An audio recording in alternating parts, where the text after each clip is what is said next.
Eu considero, do ponto de vista moral e cultural, muito negativo que a Marina tenha declarado esse apoio sem uma retratação pública do Lula e do PT. Claro que nos bastidores eles podem ter pedido desculpa se houve exagero, mas dito para ela que, olha, não dá para fazer isso na campanha, porque senão vão relembrar tudo, vai acabar pesando, vai ser pior para a gente, mas aqui entre nós fica assim. Eu acho ruim quando uma mulher é atacada publicamente, e a eventual desculpa, se é que houve, é feita privadamente.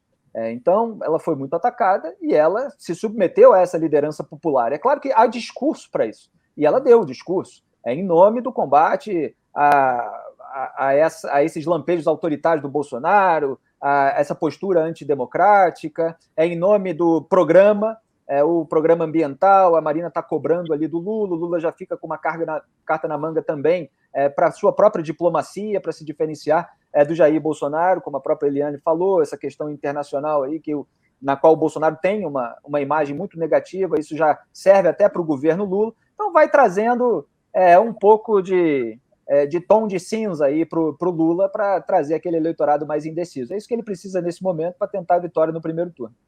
Agora, Felipe traz uma questão que eu acho importante. A gente nunca pode esquecer o modo de ser do PT. Né? O PT que foi, por exemplo, contra tudo. Ele foi contra a eleição do Tancredo Neves. Né? Depois teve muita resistência à Constituinte. Né? O PT funciona assim: ou é em meu favor, ou eu não estou a favor de ninguém. Ele Plano foi real. Assim, com a Marina Silva, plano real. Ele foi assim com a Marina Silva e com o Ciro Gomes. Né? Aquela campanha do Lula, do PT, né? Dizendo que a Marina Silva ia tirar a comida do prato do pobre, sabe? Aquilo é indigno, não está dentro das regras do jogo. É indigno, é injusto, é até cruel. Então, a Marina tem todos os motivos do mundo para ter, vamos dizer assim, uma rejeição in pectore contra o PT, contra aderir ao Lula. Mas, veja bem, a grandeza, né, ela engole a seco o ataque que ela sofreu em nome de um projeto maior, ao contrário do Ciro Gomes, que deixa o ressentimento, o ódio, a raiva suplantarem a posição do líder político, que tem que estar acima dos seus sentimentos pessoais. Então, é mais um voto a favor da Marina, porque é uma decisão, concordo com o Felipe, muito difícil. Imagine se você, no lugar dela, depois de tão atacada, ter que aderir ao Lula em nome de um projeto maior. É duro. Eu só queria ter Adriana, perdão, só uma ligeira discordância, porque assim, eu não estou dentro da cabeça do Ciro Gomes para avaliar realmente o que move ele na sua crítica ao Lula. Eu considero que muitas vezes o que o Ciro faz é a descrição do que o Lula é e do que o Lula fez. E não considero ataque de maneira alguma. Evidentemente, há momentos em que até o Jair Bolsonaro extrapola, o Ciro Gomes extrapola contra os seus adversários, isso é normal. Mas tem muita coisa ali que é factual, tem muita coisa ali que é uma crítica moral, de ordem moral, política, econômica, etc. Então, eu abro margem para a hipótese de o Ciro finalmente ter se dado conta da falta de escrúpulos do Lula e do PT em diversas frentes de atuação ao longo de toda essa trajetória. Então, assim, eu não posso cravar que o que move o Ciro nas suas críticas ao Lula é apenas mágoa e ressentimento. Não descarto que possa haver ali questões emocionais envolvidas.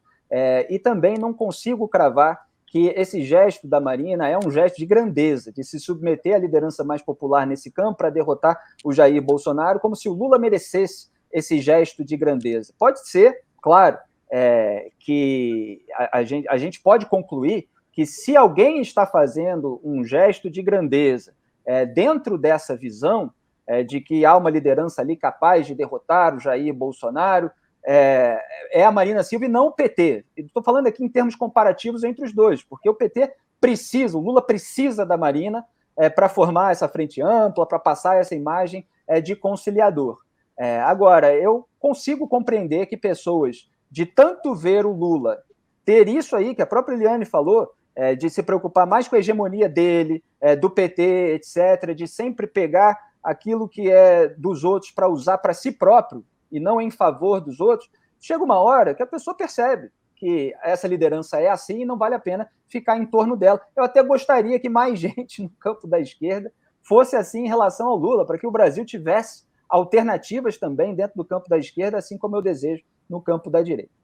Agora, o Ciro Gomes, por que eu falo do ressentimento, como tem um peso enorme? Porque o passado condena, né? O passado condena e a família. Quando a gente pega o ser político, ele não é desconectado do ser pessoa. E quando você pega o Ciro Gomes e o Cid Gomes, por exemplo, o Cid Gomes é aquele que sobe numa retroescavadeira para invadir um quartel de polícia que está sublevado, né? Então, eles são assim, eles são muito mercuriais, eles pensam mais com o coração, com a raiva, com a emoção, do que com a razão. E em política, você sempre tem que pensar o seguinte: o mal maior e o mal menor. Então, eu lembro, inclusive, lá em 1985, quando a gente teve a transição, foi porque você teve a dissidência do regime, você teve duas grandes figuras que foram capazes de engolir as velhas divergências da UDN com o PSD, do PDS da ditadura com o MDB, que foram Aureliano Chaves e Tancredo Neves, do mesmo estado. Então, o que está faltando ao Ciro é sobrepor o mal maior ao mal menor.